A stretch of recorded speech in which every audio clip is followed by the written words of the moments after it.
דבר ראשון, אנחנו רואים שעדיין באופן כללי האזור יותר נפוח, בכל זאת זה שבועיים פחות יום אחרי הניתוח, רואים את הנפיחות מסביב, היא לא גדולה אגב, ורואים שהאזורים בהם דרכם נכנסו עדיין מעובים, אפשר לראות את זה כשאני מכווץ, ששניהם בולטים, הם צריכים טיפול וגם לחכות שיחלימו קצת.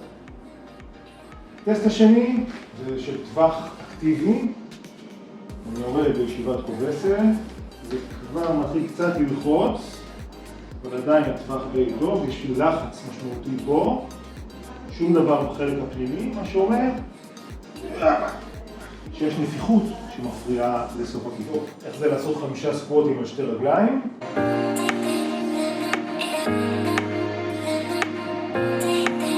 יש בחלק הקדמי,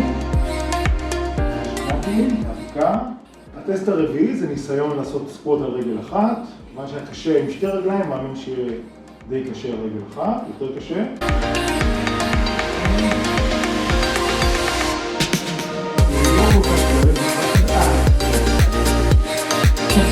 סקווט על רגל אחת, ראינו שאני יכול לרדת 70-80 מעלות, ואז פתאום מופיע כאב משמעותי בתוך הברך, יותר בחלק הקדמי, או בקיצור, האזור המנותח עוד לא בהחלמה טובה בשביל להעמיס עליו על רגל אחת.